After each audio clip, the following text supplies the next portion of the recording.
So there are very few YouTubers who I actually watch, and one I was watching pretty frequently was D'Angelo Wallace. D'Angelo Wallace is my birthday buddy. We are both Virgos. August 29th, we are birthday buddies. I was very excited to watch his content up until 11 months ago, where last thing he said was the Gandalf situation is disgusting. And I was pretty watching his videos pretty semi-frequently. You can see by the red bar I was watching him pretty frequently. And I was trying to figure out what would happen here.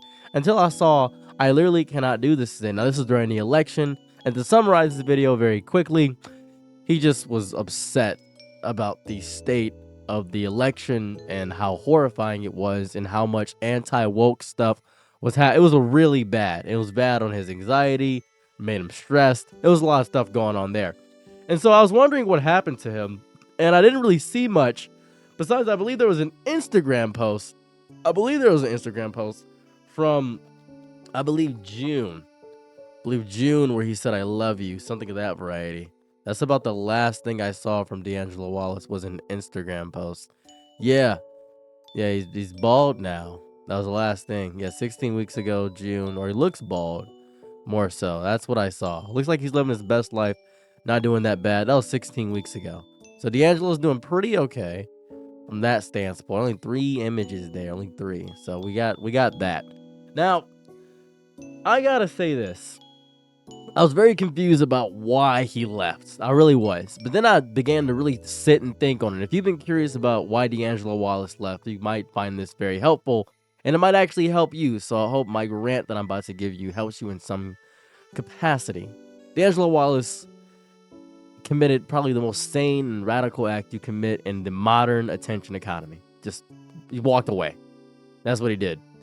D'Angelo Wallace is brilliant, sharp, deeply empathetic commentator who made the profoundly sober and healthy decision to step back from this unrelenting grind. As you can see, I'm still caught in the unrelenting grind.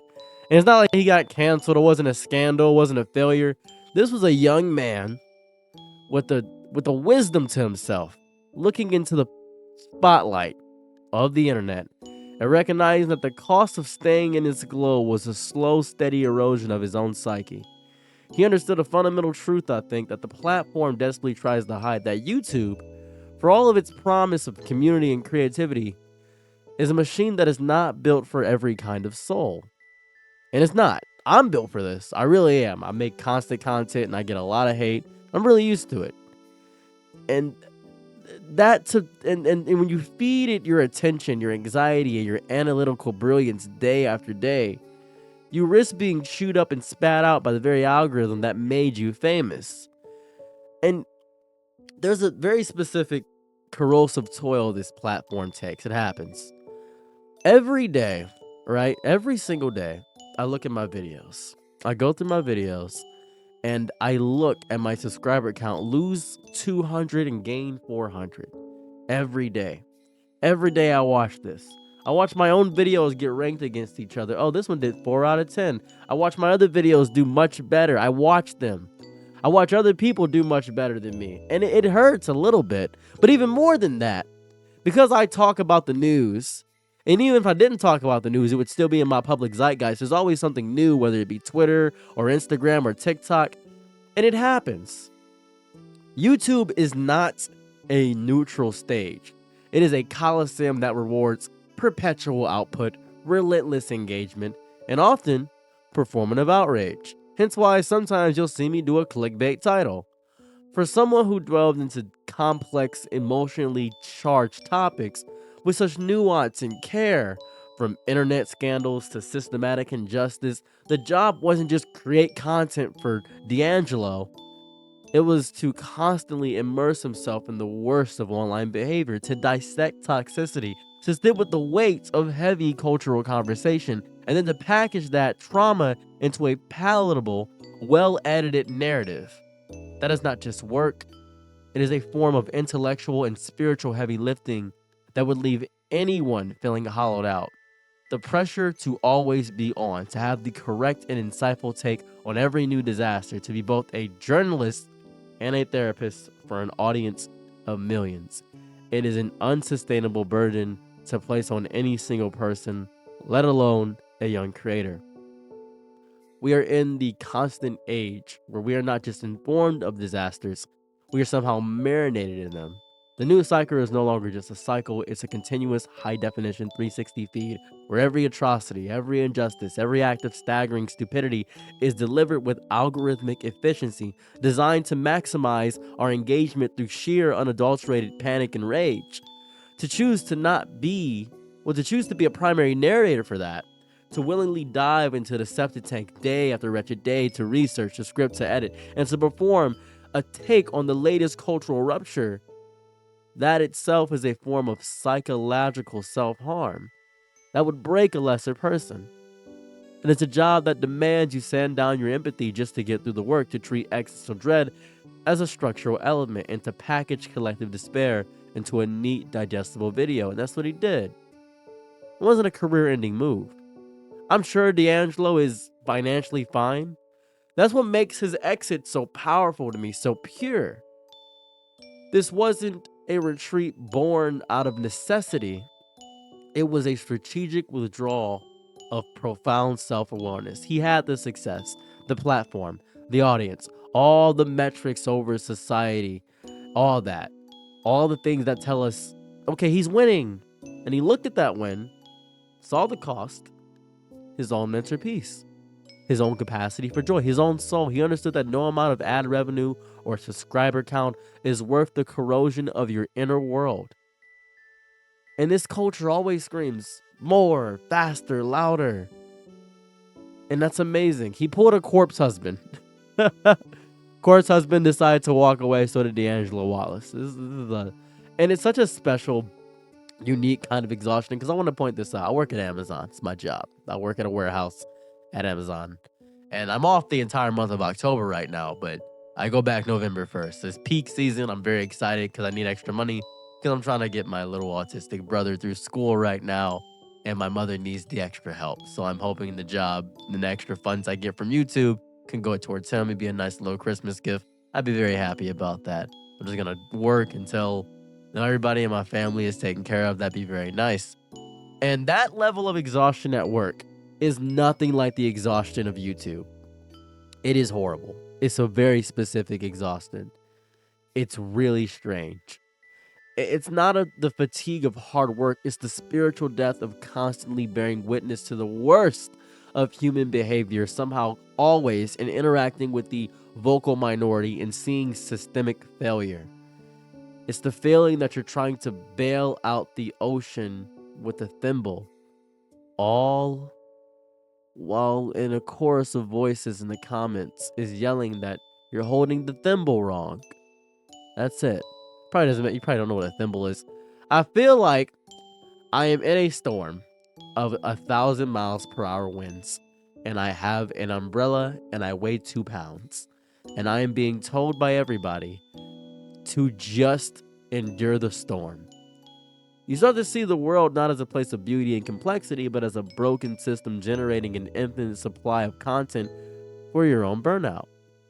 A human being is no longer a story, they're a case study and a video essay. This is a professional hazard that slowly becomes a professional hell. A lot of the time I tell people I don't view a lot of my audience as people, because if I did, it would hurt too bad. But I love this for him. I love that he had the clarity to see the abyss staring back and the courage to simply step away from the edge. I love that he prioritized the quiet, uncommodifiable parts of his humanity, his sanity and his peace, his ability to wake up and not immediately feel the weight of the world's problems waiting for him in his editing software. We demand that we monetize every aspect of our existence, including our moral outrage. His decision to demonetize his own anxiety is very beautiful in the act of self-preservation.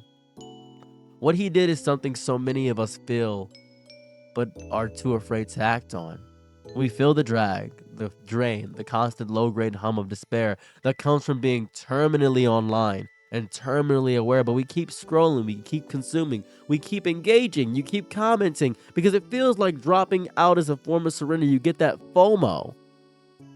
D'Angelo proved that dropping out isn't ignorance, it's deep intelligence. It's a realization that you cannot set yourself on fire to keep your audience warm. That is important. To be a beacon, You first have to light inside of yourself. You must be a light for yourself. I miss him. Of course, God, I miss him so much. God, do I miss him so much. Digital space feels poorer, less nuanced, and a little more frantic without his specific brand of incisive, witty, and deeply humane commentary. There's a void where his voice used to be a calm, sane center in the middle of the internet's endless hurricane. I find myself watching old videos not just for the brilliant editing and sharp insights, but for the feeling of listening to someone who approached chaos with a moral compass and a wary but still functioning heart. I value that so much. And it's so rare to find that. So rare. And I will always miss him because he's also my birthday buddy. We share the same birthday. That's cool. I find that cool. That's a cool little fact. I like that. And I think this is more of a tribute more than a what happened video. It's a standing ovation for a man who understood his own limits and respected them. We should all be so brave. We should all have the courage to audit our own lives and acts. Is this thing that I'm doing, this thing that the world tells me is successful, actually costing me my soul? If the answer is yes, we should have the strength to walk away even from something great in pursuit of something essential, our own well-being. D'Angelo, if you ever see this video, if you ever muggle through and watch this, I don't know if you will. I doubt you will. I hope you are well. I hope wherever you are sleeping through the night. I hope you're reading books that have nothing to do with the algorithm-friendly drama. I hope you have discovered the profound revolutionary joy of having a thought and not feeling the need to script, storyboard, and edit it.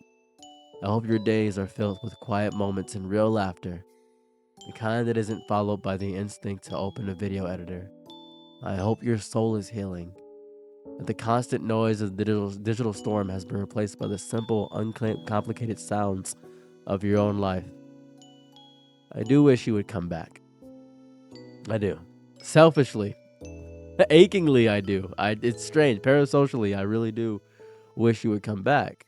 The fan in me wants nothing more to see that upload notification, but the human being in me, the part that also feels the weight of it all, the content creator in me, knows that your return would only be a gift if it came at the place of restored strength and genuine desire, not obligation or financial pressure. Your peace is infinitely more important than my own entertainment. I know that. So, D'Angelo, if you're out there listening from beyond the algorithm, this is not a demand. So thank you. Thank you for your work. Thank you for your brilliance. And thank you most of all for showing us it's okay to step back. Thank you for prioritizing your humanity over your hustle. Thank you for reminding us that the most valuable thing we can curate is not our content feed, but our inner peace. The door is obviously always open. The chair is always empty. And the audience will be here. I'll be here, ready and understanding if you ever decide to return. But if you don't, that's okay too. Your peace is the point, and we love that for you. We do. So thank you, D'Angelo Wallace, wherever you are. I'm your Nick and night, be my Laurel. Happy to try what you need. Your world, I love to live in it. I love the ride when you're free.